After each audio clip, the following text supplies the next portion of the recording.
It's funny, if you go to an MMA event and the MMA guys kick off in the crowd, you tend to find lots of grabs, takedowns, and MMA style techniques. Boxing matches in the audience, they tend to punch the bejesus out of each other.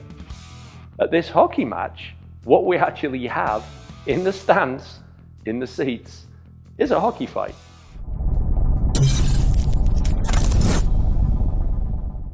In an era where we present violence as something akin to an apocalyptic confrontation between nations, we lose sight of the fact that most confrontations, most fights, most encounters are stupid people doing stupid things in silly places.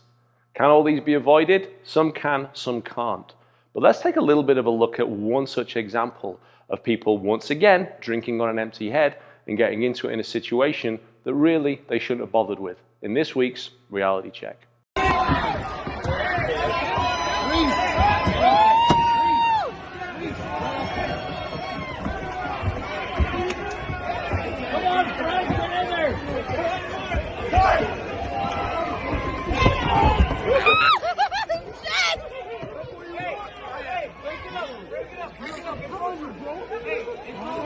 Holy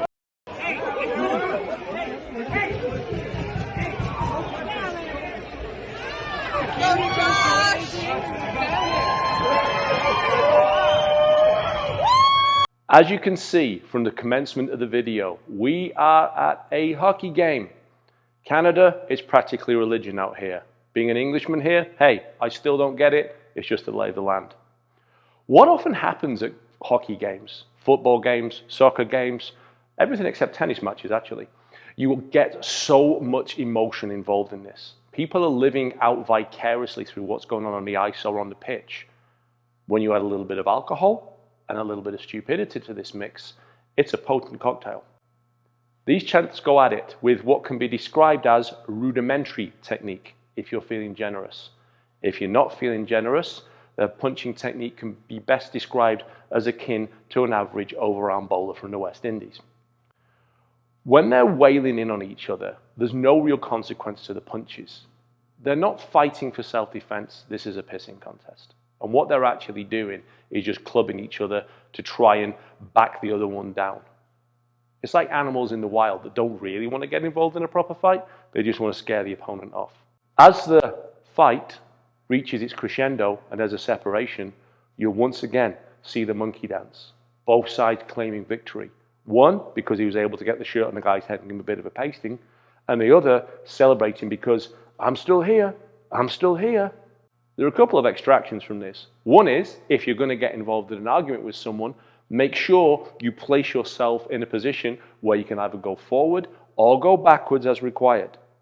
Your environmental awareness doesn't just relate to whether the threat's coming towards you, going away from you, is about to happen, has happened, is going to kick off again, which is what so many people talk about.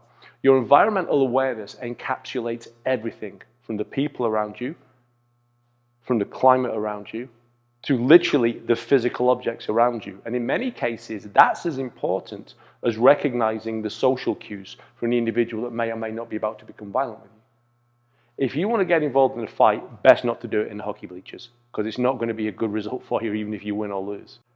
At the end of the fight, the environmental awareness becomes even more important.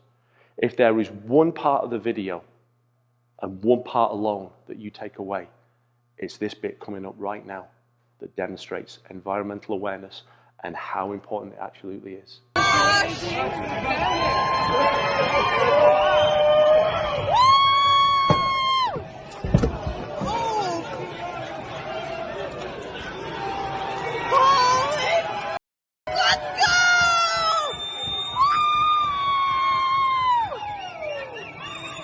And that was the point when he realized he'd made some incredibly poor life choices.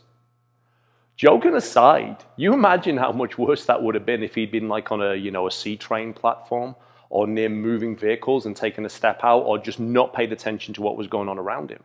Environmental awareness is so important in what we do when we're learning to protect ourselves and taking into account what's going on. Whether that's cutting corners wide so we get an earlier view of it, whether that's checking the back seat before we get in the car, any number of things we can do to make ourselves that little bit safer. When it's post-conflict, it's extra important that we make sure what's going on around us, because we never know what's going to be coming on next to it. One of the more interesting facts of this is the peacemakers that are in the crowd here. They know this isn't really that serious a fight. Could it get that way? Absolutely it could. In fact, there's a reality check we'll be doing in a few weeks which will reveal how serious these sort of situations can actually get. But in this instance, it's bitterly ironic that the individual that ended up getting hurt the most did it entirely to himself. If that isn't a reason to take environmental awareness seriously, I really don't know what is. As always, guys, thank you for joining us. A little bit of a more light-hearted one this week, but it's always the lessons to be extracted, the comments to be coming in, and I hope you got something useful from it. I can be found on Facebook, Aftermath the Fight After the Fight, Twitter at Aftermathmatic, or Instagram at HavocHound. Once again, big thank you to my good friends, the Budo brothers. You know where they are. Budo Brothers on Facebook, Budo Brothers on Instagram, Budo Brothers on Twitter, and as always, budobrothers.com for the best lifestyle martial arts equipment you will be able to get. Thank you very, very much for tuning in, guys. Take care of yourselves and each other, and I'll see you on the next one.